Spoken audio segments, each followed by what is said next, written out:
Morning, Radhe Radhe. आज हम जानेंगे चैप्टर 2 क्लास 10th साइंस का, ठीक है, जो कि पूरा का पूरा हम एवन शॉर्ट पूरी वीडियो में यदि हम आप स्किप नहीं करेंगे तो इसमें पाएंगे कि अम्ल क्या होते हैं, अम्ल कितने प्रकार के होते हैं, प्राकृतिक में कितने प्रकार के अम्ल पाए जाते हैं, कौन कौन से अम्ल पाए जाते हैं, फिर क्षार क्या होते हैं, इसी प्रकार क्षार के प्रकार, ठीक है, और लवण क्या होते हैं, लवण के प्रकार बताइए, है ना। ये ऐसे करके क्वेश्चन आपके एग्जाम में अक्सर आते हैं। तो यदि आप ये पूरा चैप्टर पढ़ लेते हैं अच्छे तरीके से तो बहुत ही अच्छे नंबर ला सकते हैं। इसके साथ साथ जो मेन टॉपिक है पीएच स्केल वाला, वो भी हम इसमें पढ़ेंगे। पीएच स्केल का महत्व क्या होता है वो जानेंगे। इसके साथ ही साथ बेकिंग सोडा, वॉशिंग सोडा और प्लास्टर ऑफ पेरिस, साथ साथ में जो सूचक होते हैं, इंडिकेटर्स, ये कितने प्रकार के होते हैं इनको जानेंगे।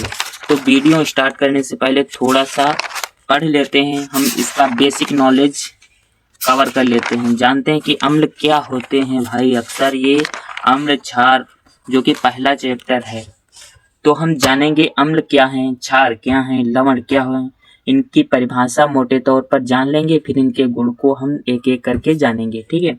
तो अम्ल वे पदार्थ जो जलीय विलयन में H+ आयन यानी कि हाइड्रोजन आयन प्रदान करते हैं, उन्हें हम अम्ल कहते हैं, ठीक है। जैसे कि HCl को जब हम जल में घुलाते हैं तो क्या H+Cl- आयन देता है, ठीक है। अब हम अम्ल के गुण देख लेते हैं। तो अम्ल क्या होते हैं। अम्ल स्वाद में खट्टे होते हैं। यह नीले लिटमस पेपर को लाल कर देते हैं। क्या कर देते हैं, नीले लिटमस पेपर को लाल कर देते हैं। मतलब ये थोड़ा सा देख लीजिए, जो नीला लिटमस है, मान लो एक बीकर है, ठीक है, एक बीकर में कोई अम्ल भरा है, उसमें यदि हम क्या करें नीला लिटमस, ठीक है, नीले लिटमस पेपर को यदि डुबोते हैं तो वो लाल हो जाता है, लाल रंग दे देता है। यहीं पर अगर ये क्षार होता, ठीक है, तो नीला रंग देता। तो वही लिखा हुआ है कि यह नीले लिटमस पेपर को लाल कर देते हैं। यह जलीय विलयन में H+ आयन देते हैं, ठीक है। इसके अतिरिक्त जो अम्ल होते हैं वो धातुओं के साथ क्रिया करने पर क्या H2 गैस देते हैं। यहाँ पर जिंक एक धातु है, HCl एक अम्ल है, तो जिंक क्लोराइड इसकी क्रिया से बनता है जिंक क्लोराइड, और ये हमेशा के लिए H2 गैस निकालते हैं, ठीक है। धातुएं अम्ल के साथ क्रिया करके हमेशा जहां भी रिएक्शन होगी वहां H2 गैस जरूर निकालेंगे, ठीक है। अब जो अम्ल का पीएच मान होता है वो 7 से कम होता है। अभी हम थोड़ा सा पढ़ेंगे, जानेंगे, देखेंगे जो पीएच स्केल है उसी के बारे में, ठीक है। वहां पर दिखाया गया है बहुत अच्छे तरीके से कि अम्ल क्या होते हैं, क्षार क्या होते हैं, उनका पीएच मान कैसे घटता बढ़ता है, ठीक है। तो इनका पीएच मान जो होता है 7 से कम होता है।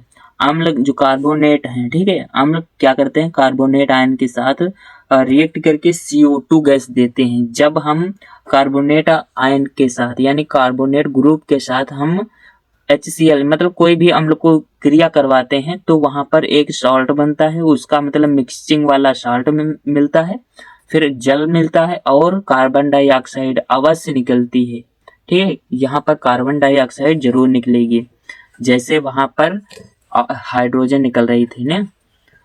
और क्या होता है, अम्ल जो है क्षार के साथ क्रिया करके उदासीनी अभिक्रिया देते हैं। मतलब उदासीनी का मतलब ये होता है ना वो क्षार की कैटेगरी में आते हैं ना वो अम्ल की कैटेगरी में आते हैं, ठीक है। यहाँ पर अम्ल व क्षार, ठीक है, इन दोनों की क्रिया करवाई जाती है तो यहाँ पर NaCl यानी कि सोडियम क्लोराइड बनता है और जल बनता है, ठीक है। NaCl बनता है, यह एक क्रिया उदासीनी है, ठीक है। इसी क्रिया को उदासीनीकरण कहते हैं। अब हम अम्ल के प्रकार जानेंगे, ठीक है। तो अम्ल के प्रकार 4 प्रकार का अम्ल होते हैं, प्रबल अम्ल, दुर्बल अम्ल, सांद्र अम्ल और तनु अम्ल। इनको हम देखें, यदि कि प्रबल अम्ल क्या होते हैं तो वे अम्ल जो जलीय विलयन में पूर्णतः आयनीकृत हो जाते हैं। आयनीकृत का मतलब वो पूर्णतः घुल जाते हैं जल में, ठीक है, उन्हें कहते हैं प्रबल अम्ल, ठीक है। जैसे कि HCl हाइड्रोक्लोरिक अम्ल, H2SO4 सल्फ्यूरिक अम्ल, HNO3 नाइट्रिक अम्ल, ठीक है। इनको क्या होता है, ये जब जल में घुलाया जाता है इनको तो ये पूर्णतः आयनीकृत हो जाते हैं, ठीक है, पूरी तरीके से घुल जाते हैं। जैसे कि HCl है, इसको जब हीट किया जाता है तो H+Cl- आयन दे देता है और जल में घुलाने पर ये बिल्कुल दिखाई नहीं पड़ता है।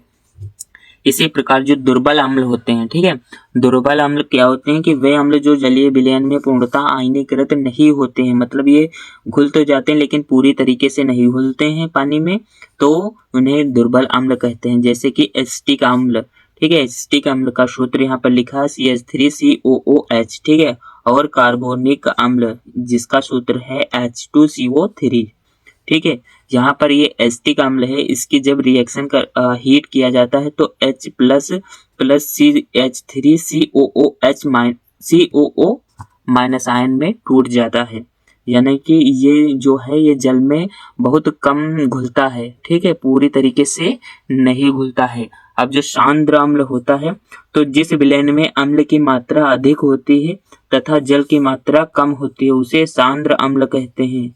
यहाँ पर थोड़ा सा मिस्टेक हो गया, यहाँ पर सांद्र अम्ल कर लीजिए, ठीक है, सांद्र अम्ल कहते हैं जैसे कि H2SO4 यानी कि सल्फ्यूरिक अम्ल, ठीक है।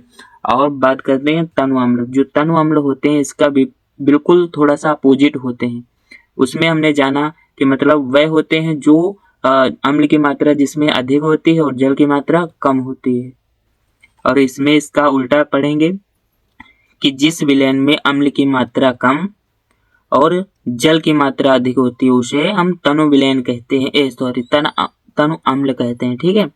जैसे कि HCl हाइड्रोक्लोरिक अम्ल। अब जो है प्रकृति में यानी कि खुले वातावरण में हमारी प्रकृति में कुछ ऐसे जो है अम्ल पाए जाते हैं जो काफी एग्जाम में पूछे जाते हैं। जैसे कि हो गया इमली में, तो इमली में टर्टरिक अम्ल पाया जाता है, सिरका में एस्टिक अम्ल पाया जाता है, दूध व दही में लैक्टिक अम्ल पाया जाता है, नींबू में सिट्रिक अम्ल पाया जाता है। इसी प्रकार टमाटर में सिट्रिक अम्ल, बिच्छू के डंक में फॉर्मिक अम्ल और चींटी में फॉर्मिक अम्ल पाया जाता है। अब हम बात कर लेते हैं क्षार की। तो बच्चा ये क्षार क्या होते हैं बहुत ध्यान से समझिए कि वे क्षार मतलब वे पदार्थ जो जलीय विलयन में OH- आयन देते हैं, ठीक है, क्षार कहलाते हैं। जैसे कि NaOH, ठीक है, इसको जब हम जल में घुलाते हैं हीट करने पर तो ये क्या होता है Na++OH- आयन देते हैं, यानी कि ये जल में पूर्णतः क्या करते हैं जब हम घुलाते हैं इनको तो OH- आयन देते हैं। यह क्रिया ऐसी साधारण नहीं दिखती है कि OH- नहीं दिख रहा हमें, यह क्रिया बिल्कुल लैब में करी जाती है, तब समझ में आता कि OH आयन निकल रहा है। फिर हम इनके गुण देख लेते हैं कि कौन कौन से गुण हैं। तो क्षार जो होते हैं वो स्वाद में कड़वे या फिर तीखे होते हैं। यह लाल लिटमस को नीला कर देते हैं, ठीक है। इसमें क्षार कोई मतलब एक लिटमस पेपर पर यदि हम क्षार की 2 बूंदे डालेंगे तो वो लिटमस पेपर बिल्कुल नीला हो जाएगा, ठीक है, वही लिखा हुआ है, ठीक है। आप पढ़ते हैं ये जो जलीय विलयन है, ठीक है, जलीय विलयन में OH- आयन देते हैं और इसका pH मान 7 से अधिक होता है। ये अभी हम pH स्केल में बहुत अच्छे तरीके से जानेंगे। अब जो है क्षार के बारे में पढ़ लेते हैं थोड़ा अच्छे तरीके से, यानी कि क्षार कितने प्रकार के होते हैं। तो अम्ल 4 प्रकार के होते थे, उसी प्रकार बिल्कुल क्षार भी 4 प्रकार के होते हैं, प्रबल क्षार, दुर्बल क्षार, सांद्र क्षार और तनु क्षार। तो प्रबल क्षार यानी कि स्ट्रॉन्ग बेस क्या होते हैं, तो वे क्षार जो जलीय विलयन में पूर्णतः आयनीकृत नहीं होते हैं। बिल्कुल सेम रिएक्शन है, बस लिखना है अम्ल की जगह क्षार। यदि यहीं पर अम्ल लिख दोगे तो उसकी डिफिनेशन हो जाएगी प्रबल अम्ल की, ठीक है। तो क्या होता है उन्हें प्रबल क्षार कहते हैं, जैसे कि NaOH या फिर KOH, ठीक। अब दुर्बल क्षार वह होते हैं जो कि जलीय विलयन में पूर्णतः आयनीकृत नहीं होते, मतलब जल में घुलाने पर पूरी तरीके से ये घुलते नहीं हैं, उन्हें क्या कहते हैं दुर्बल क्षार कहते हैं। जैसे कि अमोनियम हाइड्रोक्साइड NH4OH, ठीक है, इसको जब रिएक्ट करवाते हैं हीट करते हैं तो क्या होता है NH4++ OH- आयन में टूट जाता है। अब सांद्र क्षार क्या होते हैं, तो जिस विलयन में क्षार की मात्रा अधिक व जल की मात्रा कम हो उसे सांद्र क्षार कहते हैं, जैसे कि NaOH, ठीक है। इसी प्रकार होता है तनु क्षार बिल्कुल इसका अपोजिट होता है, जिस विलयन में क्षार की मात्रा कम उसमें क्षार की मात्रा अधिक थी, इसमें क्षार की मात्रा कम, ठीक है, वह जल की मात्रा अधिक हो उसे तनु क्षार कहा जाता है, जैसे कि कैल्शियम हाइड्रोक्साइड। ठीक है, कैल्शियम हाइड्रोक्साइड NaCaOH का होल ट्वाइस। अब हम पढ़ेंगे साल्ट के बारे में, यानी कि जो लवण होते हैं वो क्या होते हैं। जब अम्ल व क्षार दोनों की क्रिया आपस में करवाई जाती है तो उनसे जो पदार्थ बनता है, ठीक है, उसी को कहते हैं लवण। ठीक है, अब इस प्रक्रिया को उदासीनी अभिक्रिया कहते हैं। ये नॉर्मल सी एक परिभाषा है।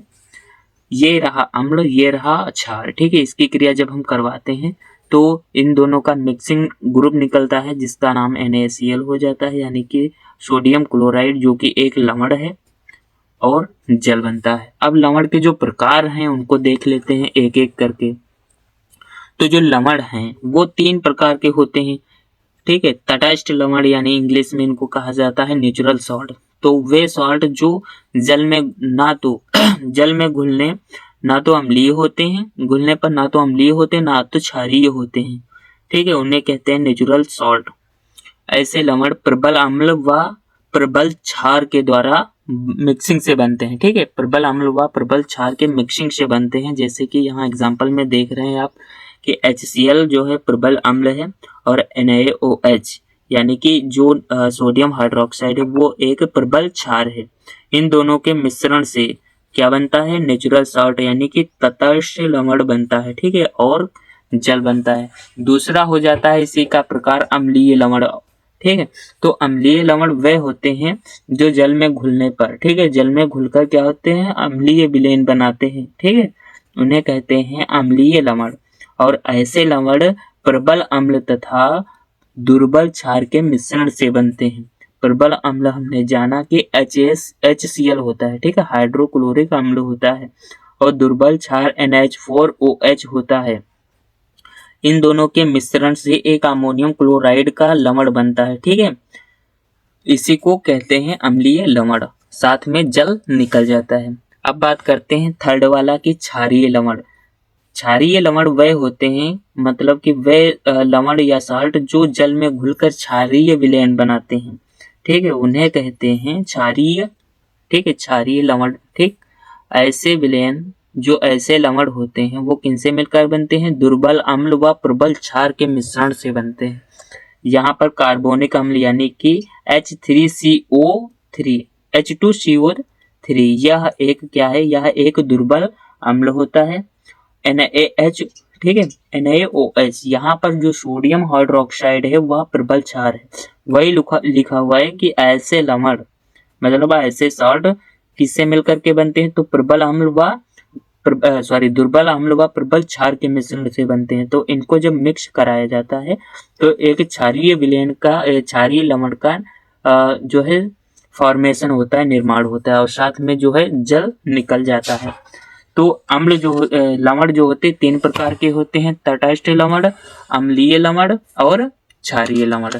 ठीक है, अब मोस्ट इम्पॉर्टेंट है एक टॉपिक जिसका नाम है पीएच स्केल। तो पीएच स्केल कुछ मतलब उसमें एक ऐसी स्केल होती है पटरी नुमा, ठीक है, उसमें 14 पॉइंट होते हैं कुल जमा टोटल। ठीक है, जिसमें 7 का मतलब होता है वह 7 नंबर, यानी कि ये पीएच मान लिखे हैं। यदि पीएच मान 1 से 7 के नीचे होंगे, मतलब या 7 से थोड़ा सा ऐसे देखो, यदि पीएच मान 1 से लेकर 6 के बीच है, ठीक है, और लेकिन 7 नहीं है, 7 तो उदासीन में आता है, तो वह कहलाएगा अम्लीय। ठीक है, और 8 से लेकर मतलब पृथ्वी पर जितने भी पदार्थ पाए जाते हैं उनका पीएच मान 1 से लेकर 14 के बीच में ही होता है।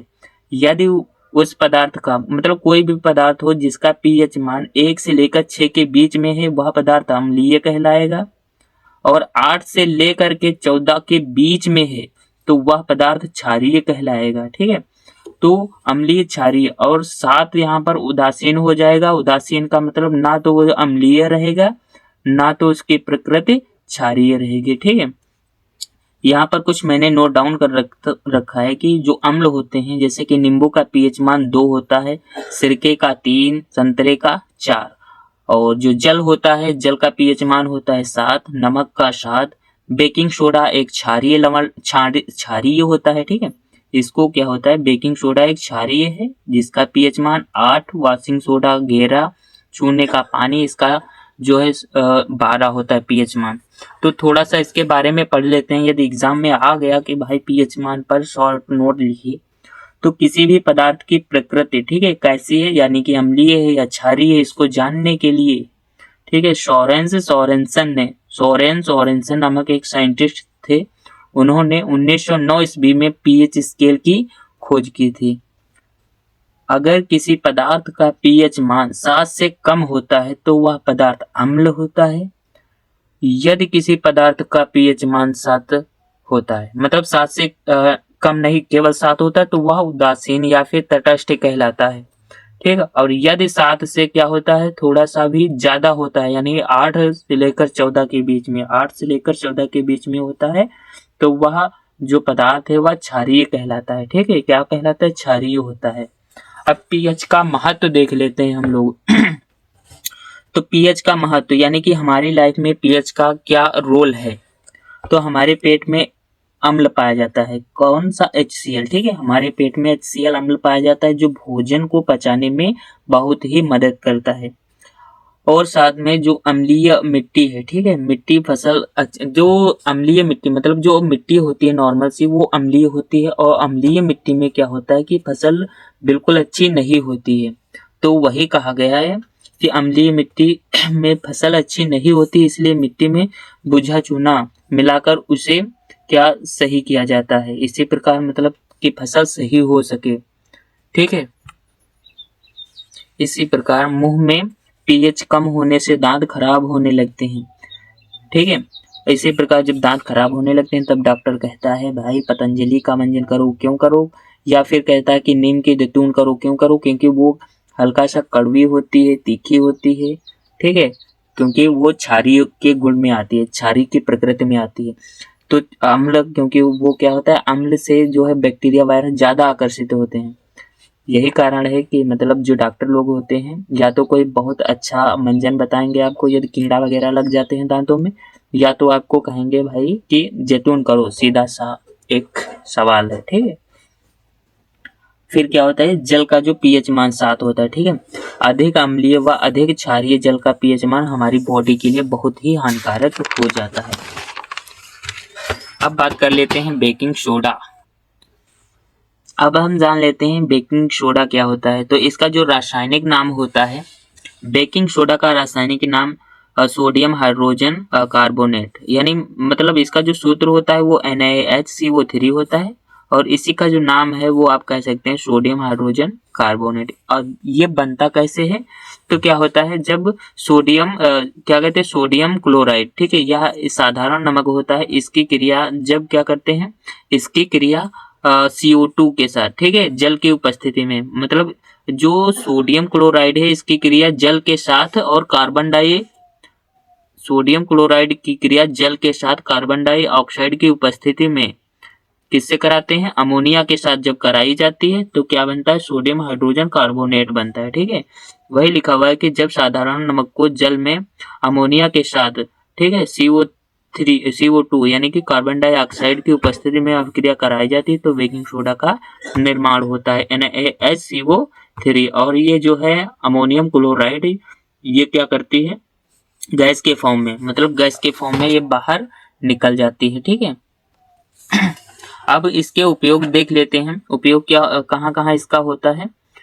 ये मतलब केक व ब्रेड को फुलाने में इसका उपयोग किया जाता है। इसके साथ आग बुझाने वाले यंत्रों में इसका उपयोग किया जाता है। बर्तन, ब्रश, दाग धब्बे हटाने के लिए इसका उपयोग किया जाता है, ठीक है। फ्रिज, जूते आदि की जो बदबू होती है उसको दूर करने के लिए इसका उपयोग किया जाता है। यदि आप लोग नोट्स बना रहे हैं तो थोड़ा सा मिस्टेक हुआ है मेरे से, ये जो भौतिक गुण है इनको आप उपयोग से थोड़ा सा पहले लिखिए, जैसे यहाँ वॉशिंग सोडा में लिखा हुआ है ना, और ये जो है उपयोग नीचे लिखा है, भौतिक गुण के उपयोग थोड़ा नीचे लिखा ना, यहीं से लिखिएगा। ये जो भौतिक गुण होते हैं मतलब बाहर से दिखने पर ये कैसा दिखता है, ठीक है, बेकिंग सोडा। तो बेकिंग सोडा कैसा होता है, सफेद क्रिस्टलीय ठोस होता है, ठीक है, और यह जल में घुलनशील होता है, मतलब बिल्कुल आसानी से घुल जाता है, और यह गंधहीन होता है। अब हम बात करते हैं जो वॉशिंग सोडा है। वॉशिंग सोडा का दूसरा नाम हो जाता है धावन सोडा, ठीक है, धावन सोडा भी इसे कहते हैं या फिर धोने का सोडा। इसका फॉर्मूला हो जाता है Na2CO3.10H2O। 10H2O होने के कारण इसको कहा जाता है डिकाहाइड्रेट, ठीक है, सोडियम कार्बोनेट डिकाहाइड्रेट, ठीक है। अब ये बनता कैसे है?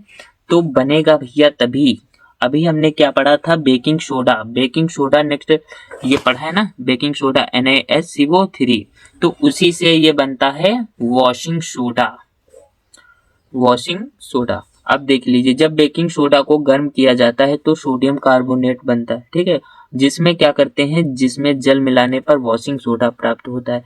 ये रहा बच्चा बेकिंग सोडा। और बेकिंग सोडा को जब हम क्या करते हैं, गर्म करते हैं, हीट करते हैं, ठीक है, हीट करने पर बनता है सोडियम कार्बोनेट, ठीक है, और जल, ठीक है, और ये जो CO2 है ये गैस के फॉर्म में बाहर निकल जाती है। अब सोडियम कार्बोनेट जो बना है उसकी क्रिया जब हम जल के साथ करवाते हैं तब बनता है वॉशिंग सोडा, यानी कि जिसे कहते हैं धावन सोडा। अब इसके जो भौतिक गुण हैं, भौतिक गुण ये हो जाता है, मतलब बाहर से देखने पर कैसा नजर आता है, तो यह सफेद क्रिस्टलीय ठोस होता है, ठीक है, और जल में घुलनशील होता है, बिल्कुल तरीके से पूरी तरीके से घुल जाता है, और यह क्षारीय प्रकृति का होता है। क्षारीय का मतलब इसका जो pH मान है लगभग 8 से लेकर 14 के बीच में आता है, ठीक है। और इसका उपयोग कहाँ कहाँ किया जाता है, तो कपड़े धोने में, ठीक है, कपड़े धोने में इसका उपयोग किया जाता है, कांच व साबुन बनाने में किया जाता है, और जल की कठोरता को दूर करने में इसका उपयोग किया जाता है, ठीक है। अब हम बात करेंगे प्लास्टर ऑफ पेरिस। तो प्लास्टर ऑफ पेरिस का जो सूत्र है, फॉर्मूला है, वो कैल्शियम सल्फेट ½ H2O है, ठीक, कैल्शियम सल्फेट .12H2O है। इसको कैल्शियम सल्फेट हेमी हाइड्रेट भी कहते हैं। हेमी का मतलब ये जो हाफ लिखा है ना, इसी को रासायनिक भाषा में कहते हैं हेमी। अब ये बनता कैसे है, तो जिप्सम को 100 से या 120 डिग्री टेम्परेचर पर गर्म करके, वाह रे बाप रे बाप, यानी कि जो जिप्सम होता है इसको जब हम 100 से 120 डिग्री सेल्सियस पर क्या करते हैं, गर्म कर देते हैं, तब बनता है प्लास्टर ऑफ पेरिस। और जल 1.5 गुना, मतलब यहाँ पर 2 था ना, 1.5 पॉइंट जल निकलता है। अब ये 1.5 पॉइंट कैसे निकलेगा बाबू मेरे, तो अभी मैं बता रहा हूँ। ये देखो यहाँ पर था ½ H2O, मतलब कैल्शियम, ये चलो ना केवल इतना समझिए, ठीक है, यहाँ से लेकर इतना, यह था ½ H2O, ठीक है। अब ये मतलब सॉरी, यहाँ से समझिए बाबूलाल, यहाँ पर था 2, ठीक है, 2H2O, ठीक है, 2H2O था, और आगे था कैल्शियम सल्फेट, ठीक है, कैल्शियम सल्फेट और 2H2O। तो इसको जब हीट किया तो क्या बना, देखो, जो प्लास्टर ऑफ पेरिस था उसका सूत्र होता है कैल्शियम सल्फेट .12H2O, ठीक है, इतनी बात आई समझ में। अब देखो बहुत ध्यान से, हाफ तो इधर बचा, लेकिन अब यहाँ थे 2, आधा में से आधा, ठीक है, इधर चला गया, अब बचा इसके पास 1.5 का मतलब कितना होता है बाबूलाल, तो 1 और 1.5, ऐसे, ठीक है, ऐसे, मतलब 1 और आधा, मतलब 2 ही तो थे, तभी 1.5 बचा ना, 1.5H2O। अब इसकी गुणा इससे करेंगे और इसमें जोड़ देते हैं, ठीक है, 2 एकम 2 में 1 जोड़ देंगे 3, वही लिखा हुआ है बच्चा लाल, ठीक है, 2 एकम 2 और ये प्लस कर देते हैं इधर, ठीक है, तो ऊपर हो जाता है 3 और नीचे हो जाता है 2, तो वही ओवरऑल लिखा हुआ है यहाँ पर, कि मतलब यहाँ पर ये जो है ना 3/2 और H2O। अब ये भौतिक गुण इसके देख लेते हैं, यानी कि बाहर से देखने पर ये कैसा नजर आता है, तो यह सफेद महीन पाउडर जैसा होता है, ठीक, जल से क्रिया करने पर क्या होता है, जल्दी जम जाता है, जमने के कारण यही क्या कहते हैं, चोट वोट में काम आता है, तो जल्दी से जम जाता है ना। और ये क्या होता है कि जल पर कठोर व चिकना हो जाता है, ठीक है, जमने पर, जब ये जम जाता है, ठीक है, तो थोड़ा नहीं बहुत कठोर हो जाता है। जब किसी के चोट लगती है ना तो यही बांधा जाता है प्लास्टर ऑफ पेरिस, सफेद। अब इसका उपयोग कहाँ कहाँ किया जाता है, तो मूर्तियां बनाने में इसका उपयोग, फिर टूटी वूटी हड्डियों में है ना, ये हड्डियों वाला ऑप्शन आ गया इसमें, और चाक व खिलौने बनाने में इसका उपयोग किया जाता है, और सांचों के निर्माण में इसका उपयोग किया जाता है। और सूचक के बारे में जान लेते हैं कि सूचक क्या होते हैं। तो वे पदार्थ जो अम्ल व क्षार की उपस्थिति में अपना रंग बदलते हैं, ठीक है, तो क्या कहलाते हैं, सूचक कहलाते हैं। और इसकी सहायता से किसी भी पदार्थ की प्रकृति का पता आसानी से लगाया जा सकता है, ठीक है। अब सूचक क्या होते हैं, तो सूचक दो प्रकार के होते हैं, ठीक है, प्राकृतिक सूचक और ये कृत्रिम सूचक। तो प्राकृतिक सूचक वे होते हैं जो आदमी के द्वारा बनाए जाते हैं, ह्यूमन के द्वारा, यानी कि अपन लोग जब हम लोग खुद बनाते हैं तो उसको कहते हैं प्राकृतिक सूचक। अब वहीं पर बात करें, ये जो होता है कृत्रिम सूचक, उल्टा बोल दिया, सॉरी, ये जो प्राकृतिक सूचक होते हैं ये प्रकृति के द्वारा बनाए जाते हैं, और जो कृत्रिम सूचक होते हैं वो आदमियों के द्वारा, हम लोगों के द्वारा बनाए जाते हैं, ठीक है। अब देखो, प्रकृति में क्या, हल्दी, लिटमस, ये हम लोग थोड़ी ना बनाते हैं, ये प्रकृति के द्वारा बनाए जाते हैं। तो प्रकृति सूचक जो होते हैं वो दो प्रकार, ये जो सूचक दो प्रकार के होते हैं, प्राकृतिक व कृत्रिम, ठीक है। तो प्राकृतिक सूचक के बारे में हम लोग जब पढ़ते हैं तो वे सूचक जो प्रकृति से प्राप्त होते हैं उन्हें प्राकृतिक सूचक कहते हैं, जैसे कि हल्दी, लिटमस, चुकंदर इत्यादि, ठीक है। और कृत्रिम सूचक वे होते हैं जो क्या करते हैं, रासायनिक पदार्थों से बनाए जाते हैं, यानी लैब में बनाए जाते हैं, जैसे कि फिनोल्फ्थालीन हो गया या फिर मेथिल ऑरेंज हो गया। अब मेरा चैप्टर समाप्त होता है भैया, राधे राधे। ये नेक्स्ट टॉपिक है, इसको हम कल की वीडियो में जानेंगे। और ऐसा पासवर्ड आपको स्क्रीन पर मिल गया होगा। कैसा लगा वीडियो ये जरूर कमेंट में बताएं, ठीक भैया। नमस्ते, राधे राधे।